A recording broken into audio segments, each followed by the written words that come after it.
नमस्कार दोस्तों, Pearl Academy के यूट्यूब चैनल पर आप सभी का तहे दिल से स्वागत करता हूं। एसएससी ने एमटीएस का जो पेपर कराया था 16 सितंबर 2017 को, उसके फर्स्ट शिफ्ट वाले पेपर की जो क्वांट सेक्शन है उसको आज हम सॉल्व करेंगे। तो देखिए पहला क्वेश्चन क्या कहता है, 1 square plus 2 square plus 3 square, और ये कहाँ तक जाता है 14 स्क्वायर तक। तो इस तरह के क्वेश्चन को सॉल्व करने के लिए ये 3 तरह के फॉर्मूले होते हैं। अब आप देखो कि ये कौन से वाले में फिट बैठते हैं। अगर सिर्फ ये होता 1 प्लस 2 प्लस 3 और ये n तक, तो इसका सम होता है एन प्लस 1/2। और अगर ये स्क्वायर की फॉर्म में होता तो होता एन प्लस 1 2n प्लस 1/6। और अगर क्यूब के फॉर्म में होता तो ऊपर वाले फॉर्मूले का ही स्क्वायर किया होता। तो अभी ये देखो, ये जो फॉर्म बनी हुई है ये बीच वाली फॉर्म बनी हुई है, और यहाँ पे क्या है कि n की वैल्यू जो है वो 14 दी हुई है। 14 तक दिया हुआ है, 1 से लेकर 14 तक। तो n की वैल्यू 14 इस वाले में हम पुट कर देंगे, तो ये क्या होगा, n की वैल्यू होगी 14, और n प्लस 1 में जब 14 पुट करेंगे हम, ये क्या हो गया 15, और नेक्स्ट वाले में 2n प्लस 1 में पुट करेंगे तो ये हो जाएगा 29, और अपॉन में आ गया 6।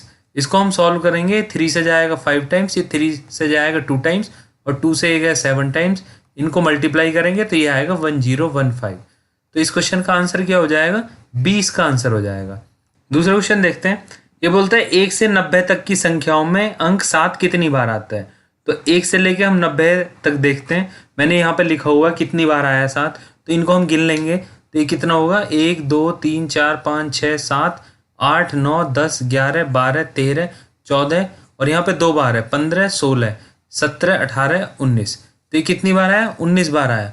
अब ये आप ऐसा तो है नहीं कि आप याद कर लोगे कि 1 से 90 तक 7 इतनी बार आएगा। पेपर में उसने कुछ और पूछ लिया, उसने 90 ना देके उसने 110 पूछ लिया, तो आप क्या बार बार रटोगे इसको। आप उसी टाइम पे उसको प्रॉपरली लिख लो और काउंट करके उसका आंसर टिक कर दो। उस नेक्स्ट क्वेश्चन देखते हैं। एक संख्या दी हुई है 373p, और ये 4 से विभाजित है। तो 4 का जो विभाजित करने का नियम होता है वो ये होता है कि जो बाद की 2 डिजिट से जो संख्या बनती है उसको 4 से पूर्णतः विभाजित होना पड़ेगा, तब ये पूरी संख्या 4 से विभाजित होगी। तो 3p या तो 32 होगा या 36 होगा, तभी 4 से विभाजित होगा। तो यहाँ पे p की वैल्यू क्या होगी, या तो 2 हो सकती है या 6 हो सकती है। तो इसका आंसर कौन सा हो जाएगा, सी इसका आंसर हो जाएगा। तो नेक्स्ट क्वेश्चन देखते हैं। एक फॉर्म लिखी हुई है, वो कह रहा है इसका मान बताओ, इसको सिंप्लीफाई करना है। तो इसको ये ऐसे लिख सकता हूँ मैं, 12 प्लस 1/2, 12 प्लस 1/3, और 12 प्लस, अब इसमें देखो 12 3 बार आया है तो कितना हो गया, 36 हो गया।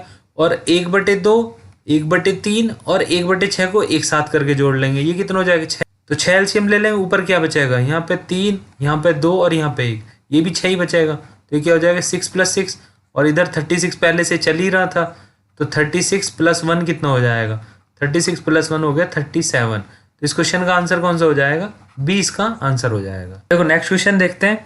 ये एक एक्सप्रेशन दिया हुआ है, पूछ रहे हैं इसकी वैल्यू क्या होगी। तो मैंने इसको इधर लिख लिया है। तो 441 का स्क्वायर रूट क्या होता है, 21, ठीक है। और ये इधर आ गया 1500। 1500 में जब 21 जुड़ेगा तो ये क्या हो जाएगा 1521, ठीक है। अभी आपको इतना तो समझ आ रहा होगा कि ये सारी वैल्यू इधर इंटीजर में लिखी हुई है, इसका मतलब ये 1521 का स्क्वायर रूट तो है। तो अब हम डायरेक्टली कैसे निकालें, यहाँ पर हम मेथड तो लगाएंगे नहीं। हम क्या करेंगे, हम ये देखते हैं कि ये किसके आसपास आ रहा है। तो मेरे को देखने से ऐसा लग रहा है कि 40 का जो स्क्वायर होता है वो होता है 1600, ठीक है। तो ये 40 से कुछ कम है। देखो अब इसका स्क्वायर रूट तो हम करेंगे नहीं, हम देखते हैं कि 40 का स्क्वायर 1600 है, ठीक है। और 1521 1600 से थोड़ा सा ही कम है, इसका मतलब, और यहाँ पे पीछे 1 आ रहा है। 1 कौन सी कंडीशन में आएगा, अगर मैं 40 से थोड़ा सा पीछे करके देखूं, या तो 39 में आएगा या 31 में आएगा, क्योंकि 1 का स्क्वायर करेंगे 1 आएगा, और 9 का स्क्वायर करेंगे तब भी 1 आएगा। पर ये 1600 से थोड़ा सा ही कम है, बहुत ज़्यादा कम नहीं है कि ये 31 के आसपास पहुंच जाए, क्योंकि 31 का स्क्वायर 30 के स्क्वायर से आप देखोगे तो 900 से कुछ ज़्यादा होना चाहिए, पर ये काफ़ी ज़्यादा है। इसका मतलब ये 39 का ही स्क्वायर है। तो मैं यहाँ पे वैल्यू पुट कर देता हूँ 39 का स्क्वायर, और ये स्क्वायर रूट में कर दिया, तो आंसर कितना आ गया 39। इसमें आंसर कौन सा हो जाएगा, बी आंसर हो जाएगा। नेक्स्ट क्वेश्चन देखते हैं। बोलते हैं कौन सा पूर्ण वर्ग नहीं है। आप क्या करो, इन सब के फैक्टर कर लो, ठीक है, उसके बाद आपको पता चल जाएगा। नहीं तो आप डायरेक्टली भी बोल सकते हो। 1024 क्या है, 32 का स्क्वायर होता है। 1521 अभी निकाला हमने, 39 का स्क्वायर होता है। और 1444 38 का स्क्वायर होता है। पर ये किसी का स्क्वायर नहीं होता है। वही पूछ रहा है कि पूर्ण वर्ग कौन सा नहीं है, इसका मतलब हमारा डी हमारा आंसर है। नेक्स्ट क्वेश्चन देखते हैं। यदि किसी संख्या का 23% 690 है, तो उस संख्या का 32% क्या होगा। देखो 23% की वैल्यू कितनी दे रखी है, 690, ठीक है। और मेरे को निकालनी है 72% की। तो ये एक इसको हटा देता हूँ मैं, 1% की वैल्यू आ जाएगी बटे 23% और गुणा हो गया 72%, क्योंकि मेरे को 72 की वैल्यू निकालनी है। 23 से जाएगा ये 3 बार, और 30 की जब इसमें मल्टीप्लाई करेंगे ये हो जाएगा 2160। तो आंसर कौन सा हो जाएगा? सी इसका आंसर हो जाएगा। नेक्स्ट क्वेश्चन देखते हैं। बोलते हैं ए बी से 20% कम है, मतलब अगर बी 100 है तो ए कितना हो जाएगा? 80 हो जाएगा। और अब पूछ रहा है बी ए से कितने प्रतिशत अधिक है, तो कितना अधिक है? 20 अधिक है। और कितने पे अधिक है? 80 पे अधिक है। तो कितना होगा? 20 चौक 80 और 4 से गए 25, मतलब 25% अधिक है। तो आंसर कौन सा हो जाएगा आपका? सी आपका आंसर हो जाएगा। नेक्स्ट क्वेश्चन देखते हैं। कह रहे एक वस्तु का विक्रय मूल्य 5400 है और क्रय मूल्य 5200 है, तो सीपी हो गया 5200 और एसपी हो गया 5400। अभी क्या बोलता है कि यदि 10% की छूट दी जाती है तो उसका मूल्य कितने प्रतिशत से बढ़ाया गया है। ये जो 5400 में बेचा गया था, इससे पहले 10% की छूट भी दे चुका था वो। तो मैं इसको छूट के बाद की वैल्यू देख लेता हूँ कि भाई छूट देने के बाद ये वैल्यू 9 की बची होगी, तो 10 के हिसाब से मैं देख लेता हूँ कि इसकी वैल्यू एक्चुअली क्या आएगी। तो आप 9 से इसको कट करोगे और 10 से गुणा करोगे, ये आ जाएगा 6000।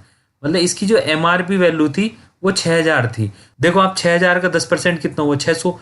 तो 6000 में 600 कम करेंगे तो कितनी वैल्यू आएगी? 5400 ही आएगी ना। तो और ये पूछ रहा है कि अभी अपने मूल्य से कितने प्रतिशत बढ़ाया गया। तो 5200 से 6000 कितने ऊपर बढ़ाया गया था? 800 रुपये बढ़ाया गया था। और किस पे बढ़ाया गया था? 5200 पे बढ़ाया गया था। तो इसको हम सॉल्व कर लेंगे तो ये आ जाएगा 15.38% बढ़ाया गया था। तो इस क्वेश्चन में आंसर कौन सा हो गया? डी इसका आंसर हो जाएगा। नेक्स्ट क्वेश्चन देखते हैं। ये बोल रहे हैं एक वस्तु का क्रय मूल्य 3600 रुपये, उसे 15% के लाभ पे बेचा। कि सीपी कितना था? 3600 रुपये था। इसको 15% के लाभ पे बेचा। देखो 15% को हम क्या लिख सकते हैं? 15% को हम फैक्टर में लिखेंगे तो 3/20 आ जाएगा। 5% होता है 1/20, और 5% का 15% कितना? 3 गुना है, तो 3/20। मतलब 20 पे 3 का प्रॉफिट कमाया इसने। तो मैं क्या कह सकता हूँ कि 23 हो गए। 20 पे 3 का प्रॉफिट कमा गया। अगर मैं सेलिंग प्राइस निकाल रहा हूँ तो ये 23 हो गया। इसको सॉल्व करेंगे तो ये आ जाएगा 4140। ये आ गया सेलिंग प्राइस। अभी ये क्या बोल रहे हैं कि इस वस्तु को 8% की छूट पे बेचा गया था। तो ये जो 4140 रुपये में इसको बेचा भी गया था ना, इसमें भी 8% की छूट देने के बाद था। तो 8% की अगर छूट दी थी, इसका मतलब क्या हुआ कि ये जो वैल्यू है ये 92 की है। 8% तो कम किया था। और मेरे को ये पूछ रहा है अंकित मूल्य, मतलब 100 की वैल्यू पूछ रहा है। सपोज दैट 100 होता है एमआरपी और 8% की छूट देते तो कितने की देते? 92 रुपए की। पर 92 की नहीं दी, इसने दी 4140 रुपए की। तो 92 की कंपेयर में 4140 से कर देता हूँ। इसको हम सॉल्व करेंगे तो ये आ जाएगा 4500 रुपये। तो एमआरपी कितना हो गया यहाँ पे? 4500 रुपये हो गए। अगला क्वेश्चन देखते हैं।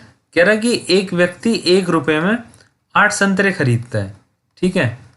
अभी ये क्या कह रहा है, ये बाई किया है इसने इस टाइम पे, और 1 रुपये में 6 संतरे बेचता है। 1 रुपये में उसने 6 संतरे बेच दिए। तो ये पूछ रहा है कि कितना प्रॉफिट हुआ। देखो हमेशा कभी भी प्रॉफिट या लॉस करो क्वांटिटी पे नहीं होता है, हमेशा पैसे के ऊपर प्रॉफिट या लॉस होता है। क्वांटिटी को आप सेम कर लो तभी आप अच्छे से निकाल पाओगे। अब 8 और 6 का आप एलसीएम ले लो तो 24 आ जाएगा। यहाँ पे 3 से गुणा कर दी, यहाँ पे 4 से गुणा कर दी। अगर यहाँ पे की है तो यहाँ पे भी करनी पड़ेगी और इधर भी करनी पड़ेगी। मतलब 3 रुपये में 24 संतरे खरीदे और 4 रुपये में 24 संतरे बेचे। अब आप डायरेक्टली कह सकते हैं ये बाई किया था और ये सेल किया था, कि 3 रुपये की मैं खरीदा और 4 में बेच दिया। मतलब 1 का फायदा हुआ। और 1 का फायदा कितने पे हुआ? 3 रुपये पे। मतलब 1/3 को अब क्या लिखोगे आप? 33 सही, 1/3 का परसेंट। आपका आंसर आ जाएगा सी। अगला क्वेश्चन देखते हैं। एक पंखा जिसका क्रय मूल्य 1050 था। देखो सीपी था 1050 और सेलिंग प्राइस कितना था इसका? 1500 रुपये। तो इसको प्रॉफिट कितना मिला? 450 रुपये का प्रॉफिट मिला। और 450 कितने रुपए लगाने के बाद मिला? 1050। हमेशा प्रॉफिट या लॉस सीपी पे निकाला जाता है, डिस्काउंट हमेशा एमआरपी पे लगाया जाता है। तो 450 रुपये का प्रॉफिट हुआ 1050 रुपये के सीपी पे। इसको हम परसेंटेज में निकाल लेंगे, ये आ जाएगा 42.85। तो इस क्वेश्चन का आंसर कौन सा हो जाएगा? बी इसका आंसर हो जाएगा। नेक्स्ट क्वेश्चन करते हैं। एक कॉलेज में लड़के और लड़कियों का अनुपात 5:3 है। मतलब बॉयज का और गर्ल्स का रेशियो है 5:3 और लड़कियों और अध्यापकों का अनुपात 7:1 है। तो टीचर का भी देख लेते हैं हम कितना, ये 7 है और ये 1 है, ठीक है ना। कभी भी आपको इस तरह से निकालना हो आप इसके नीचे रख दीजिए। देखो गर्ल्स का यहाँ भी कॉमन है, यहाँ पे भी कॉमन है। अब ये वैल्यू सेम नहीं है, या तो मैं यहाँ पे 3 से 7 से मल्टीप्लाई करूँ, इधर 3 से, या तो ये मेथड आप यूज़ कर सकते हो, या फिर ये भी एक अच्छा मेथड है कि इसके सामने जो खाली पड़ा है यहाँ पे रख दो और 3 के इधर खाली पड़ा है तो 3 इधर रख दो। तो इनको मल्टीप्लाई करेंगे तो ये आ जाएगा 35, ये आगे 21 और ये आगे 3। पर अब ये क्वेश्चन में क्या पूछ रहा है, विद्यार्थियों तथा अध्यापकों का अनुपात क्या है। तो टोटल विद्यार्थी कितने हुए, इन दोनों को जोड़ देते हैं तो ये कितना हो गया 56 और टीचर कितने हैं 3। तो 56:3। तो कौन सा आंसर हो गया, डी इसका आंसर हो गया। नेक्स्ट क्वेश्चन देखते हैं। 200 लीटर के अल्कोहल के घोल में 30% अल्कोहल है। घोल में कितना और अल्कोहल मिला दिया जाए ताकि अल्कोहल की मात्रा घोल में 50% हो जाए। देखो 30% थी और इसकी क्वांटिटी कितनी थी 200 लीटर, ठीक है। इसमें और अल्कोहल मिलाया, तो अगर अल्कोहल ही मिलाया होगा सिर्फ तो उसमें 100% होगा। उसमें वाटर तो था ही नहीं, सिर्फ अल्कोहल था। मेरे को इसकी क्वांटिटी नहीं पता, वही मेरे को निकालनी है। जो फाइनल मिक्सचर बनाओ उसमें अल्कोहल की मात्रा होगी 50%। रेशियो एलिगेशन का मेथड लगाएंगे, इधर आ जाएगा 50 और 50 में से 30 गए तो आ गया 20, ठीक है। अभी देखो 50 की वैल्यू कितनी है 200 लीटर, इसका मतलब क्या 4 से मल्टीप्लाई हो रही है, तो इसमें भी फिर 4 से मल्टीप्लाई करके मैं लिख सकता हूँ कि इसकी क्वांटिटी कितनी होनी चाहिए। तो 20 चौक कितना हो गया 80 लीटर। मतलब जो हम मिला रहे हैं ना अल्कोहल वो 80 लीटर होना चाहिए। तो इसका आंसर कौन सा हो गया, सी इसका आंसर हो जाएगा। नेक्स्ट क्वेश्चन देखते हैं। एबीसी किसी कार्य को 15 दिन में पूरा करते हैं, ठीक है। एबीसी ने 15 दिन में कार्य पूरा किया और बी तथा सी उस कार्य को 20 दिन में पूरा करते हैं। बी और सी 20 दिन में करते हैं। इनका एलसीएम ले लेते हैं, कितना आ गया 60, ये हो गया 15 चौका 60 और ये हो गया 20 30 60। मतलब ए बी सी की कार्य क्षमता 4 और बी सी की कार्य क्षमता 3। अगर मैं 4 में से 3 को घटा दूं तो 1 आ गया। और ये किसकी कार्य क्षमता आएगी, बीसी से तो बीसी कट गया, मतलब ये ए की कार्य क्षमता आ गई। अब ये पूछ रहा है ए अकेला इस कार्य को कितने दिन में करेगा। 60 काम था, ए किसकी कार्य क्षमता थी, तो 60 दिन में ही करेगा। आंसर कौन सा हो गया, आंसर आ गया सी। नेक्स्ट क्वेश्चन देखते हैं। कह रहा पी क्यू आर मिलकर किसी कार्य को 20 दिन में पूरा करते हैं। पी अकेला 40 दिन में कार्य पूरा कर सकता है, क्यू अकेला 60 दिन में पूरा कर सकता है। इनका ले लेंगे एलसीएम, ये हो गया 120। तो ये वाले की कार्य क्षमता कितनी आएगी, इन तीनों की 6 आ जाएगी। इसकी कितनी 3 आ जाएगी पी की, और क्यू की कितनी 2 आ जाएगी। अभी देखो तीनों की कितनी है 6 और पी और क्यू की कितनी हो जाएगी 5। तो ये अगर P plus Q plus R अगर मैं लिखता हूं तो इनकी कार्य क्षमता कितनी है 3 और पी और क्यू की ही 5 हो रही है। तो इसका मतलब आर की मैं निकाल सकता हूँ, आर की वैल्यू कितनी आ गई 1, मतलब आर की कार्य क्षमता 1 आ गई। अब कह रहे कि आर अकेला कितने दिन में करेगा काम, तो 120 टोटल काम था और आर की कार्य क्षमता है 1, तो ये कितने दिन में करेगा 120 दिन में ही काम खत्म करेगा। तो डी इसका आंसर हो जाएगा। अगला क्वेश्चन देखते हैं। गोविंद अपनी कुल यात्रा का 3/11 भाग रेलगाड़ी द्वारा तय करता है। शेष 72 किलोमीटर बची हुई दूरी वो बस से तय करता है। देखो अगर टोटल भाग 11 थे और उसने 3 ट्रेवल कर लिया तो कितने भाग बचे 8 भाग, और 8 भाग के लिए बोल रहा है कि इसकी वैल्यू कितनी 72 किलोमीटर है। तो अगर 8 भाग की वैल्यू 72 किलोमीटर है तो 11 भाग की कितनी होगी, टोटल डिस्टेंस में पूछूं तो ये होगा 72/8 और गुणा में आ गया 11। 8 से गए 9 बार और 11 निम्न 99, मतलब टोटल कितनी डिस्टेंस होगी 99 किलोमीटर। अगला क्वेश्चन देखते हैं। शांत जल में एक व्यक्ति की गति 10 किलोमीटर प्रति घंटा है, धारा की गति 2 किलोमीटर प्रति घंटा है। धारा के अनुकूल दिशा में कुछ दूर जाने में जितना समय लगता है उससे 3 घंटे अधिक समय धारा के प्रतिकूल दिशा में आने में तक लगता है। दूरी क्या होगी, देखो इसका एक फॉर्मूला होता है D=T x² - y² अपॉन में 2y। डी होती है एक तरफ की डिस्टेंस की, यहां से यहां तक गया डी डिस्टेंस में, ठीक है। और एक्स होती है बोट की जो स्पीड थी व्यक्ति की या बोट की, और वाई होती है धारा की, ठीक है। और टी वो टाइम है जो ज्यादा लगा, तो यहाँ पे कितना ज्यादा टाइम समय लगा 3 घंटे। तो डी की मेरे को वैल्यू निकालनी है, तो 3 घंटे यहाँ पे 3 रख दूंगा। एक्स की वैल्यू क्या है स्क्वायर में अगर 10 का स्क्वायर करूंगा तो ये कितना आएगा 100, और वाई की वैल्यू क्या है 2, तो स्क्वायर करेंगे तो ये क्या हो गया 4 और बटे में 2 और वाई की वैल्यू 4, तो 2 गुना 2। इसको हम सॉल्व करेंगे होगा 3 गुना 96 और बटे में आ गया 4, ये आ जाएगा 72 किलोमीटर। तो आंसर कौन सा हो गया, बी इसका आंसर हो जाएगा। अगला क्वेश्चन देखते हैं। एक निश्चित राशि चक्रवृद्धि ब्याज पर 6 वर्ष में k गुना हो जाती है, 24 वर्षों में कितने गुना हो जाएगी। देखो अगर कोई राशि p थी 6 वर्ष में क्या हो रहा है इसका k टाइम्स हो गया, kp हो गया। तो हर बार जब भी 6 वर्ष बाद हम देखेंगे तो ये अब यहाँ k स्क्वायर हो जाएगा, उसके 6 वर्ष बाद देखेंगे तो ये k का क्यूब हो जाएगा, क्योंकि ये मल्टीप्लाइंग फैक्टर इफेक्ट करता है कंपाउंड इंटरेस्ट के क्वेश्चन में। और उसके और 6 वर्ष बाद देखेंगे तो ये क्या हो जाएगा k की पावर 4p। अब देखो टोटल देखो कितने साल हो गए 6, 12, 18 और 24, तो 24 साल में p की वैल्यू हो जाएगी k की पावर 4p, मतलब कितने गुने होगी, k की पावर 4 गुने होगी। तो इसमें आंसर कौन सा हो गया, बी इसका आंसर हो जाएगा। अगला क्वेश्चन देखते हैं, एक समचतुर्भुज का क्षेत्रफल क्या है जिसकी एक भुजा 30 सेंटीमीटर है और विकर्ण 36 सेंटीमीटर है। देखो समचतुर्भुज होता है रोम्बस, ठीक है ना। रोम्बस में क्या होता है कि साइड सारी सेम होती हैं, ठीक है, और जो विकर्ण होते हैं ना वो एक दूसरे को आधे में काटते हैं और 90 डिग्री पे काटते हैं, ठीक है।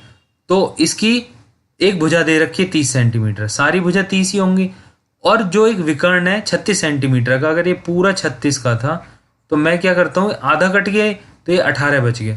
अब मैं इस वाले ट्रायंगल को बाहर ले लेता हूँ, ये क्या है, ये 18 हो गया और ये आ गई 30, ये वैल्यू निकालनी है मेरे को। अभी आप देखो ट्रिपलेट आपने पढ़ा होगा, ये 90 के सामने का जो है ये हाइपोटेनस है, तो आप ये देखो 18 30 और ये वैल्यू आपको निकालनी है। 3 4 5 का आपने ट्रिपलेट पढ़ा हुआ है, अगर मैं यहाँ से 6 कॉमन ले लेता हूँ तो ये क्या होगा, 3 4 5 ही बचेगा ना यहाँ पे। तो यहाँ पे क्या वैल्यू आनी चाहिए, यहाँ पे 24 आनी चाहिए। आप नॉर्मली 30 का स्क्वायर करके उसमें से 18 को घटा के फिर 24 की वैल्यू निकाल सकते हो, ऐसे भी कर सकते हो, आप डायरेक्टली ऐसे भी कर सकते हो, थोड़ा जल्दी हो जाएगा। तो ये कितना आ गया, 24। अभी आप देखो एक विकर्ण की आधी लंबाई 18, अगर मैं पूरा लिखूं तो ये कितना 36 हो जाएगा, और अगर इसको पूरा लिखूं तो ये कितना हो जाएगा 48। और समचतुर्भुज का जो क्षेत्रफल होता है वो होता है 1/2 d1 गुणा d2, मतलब पहला विकर्ण गुणा दूसरा विकर्ण, ठीक है। अब मैं यहाँ पे करूंगा 36 गुणा 48 और बटे में हो गए 2, 2 से 36 गए 18 की बार, और 18 की 48 में हम गुणा करेंगे और इसको हम सॉल्व करेंगे तो ये आ जाएगा 864।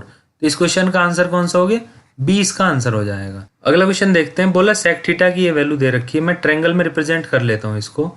अगर ये थीटा है तो ये दे रखी है 25/24, तो वैल्यू ये हाइपोटेनस की कितनी हो जाएगी 25 और आधार की हो जाएगी वैल्यू 24। तो ये वैल्यू क्या आएगी, 25 के स्क्वायर में से 24 के स्क्वायर घटाएंगे तो ये 49 आएगा, और 49 के स्क्वायर रूट निकालेंगे तो ये 7 आएगा। तो साइन थीटा की मेरे को वैल्यू निकालनी है। साइन थीटा क्या होता है, तो देखो लाल बटे कका के हिसाब से साइन क्या होता है, लंब बटे कर्ण। तो यहाँ पे लंब कितना है 7 और कर्ण कितना है यहाँ पे 25, तो साइन थीटा की वैल्यू आ जाएगी 7/25। अगर आपको मेरी वीडियो अच्छी लगती है, मेरे पढ़ाने का तरीका पसंद आता है, तो मेरी वीडियो को लाइक करें, शेयर करें, मेरे चैनल को सब्सक्राइब करें। जय हिंद, जय भारत।